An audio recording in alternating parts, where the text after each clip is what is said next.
Dili na bag-o sa kapulisan sa Davao Region ang 3-minute response time sa mga police assistance. Kay dihang si PNP Chief Police General Nicolas Torre III pa ang hepe sa PRO 11, iyahan na kining napatuman hilabi na sa Davao City. Daghan ang nangyamid sa pamaagi ni Torre kaniadto kay lisod matuman ang 3-minute response time apan dihang adunay usa ka insidenteng tuli sa syudad.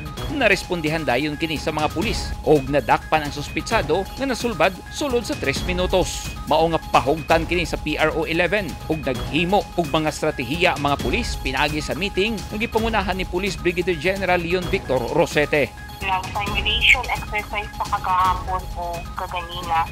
Ang kaganina, supervised siya personally ni RD.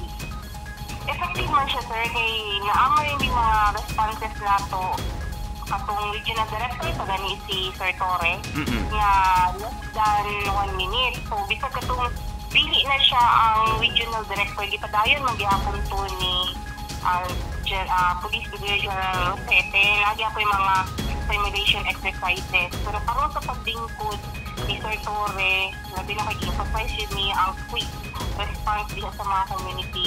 Munang mas intensify ka ang kanda karon sa mga simulation exercises para makuha ang legit na mo gani kay nasa Manjuri area, sir. Ang 3 minutes man good paano lang siya makuha siya sa mga highly organized cities, kami sa Davao City. Pero katong mga lagyo dyan ng mga area, ginakonsider ko dato, no? So, ang importante naman is the moment na ibaba na sa phone sa kanang nangayo og assistance, dapat may action dayon si police. Okay.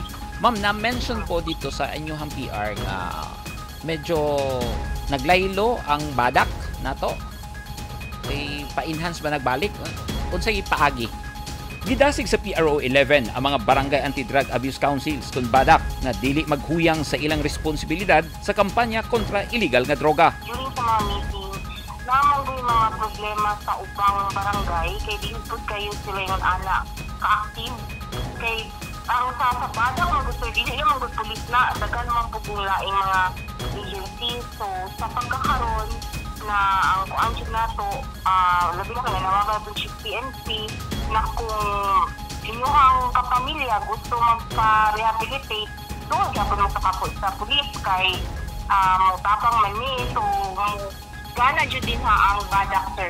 Kay usa kini sa palig-unon usab sa PRO 11. Naisgutan sa meeting ang pag-review ug analysis sa 8 focus crimes aron adunay giya sa mga himuong operasyon, hilabi na sa droga nga pangsikopon ang mga high-value individual, hilabi na sa mga tinubdan niini.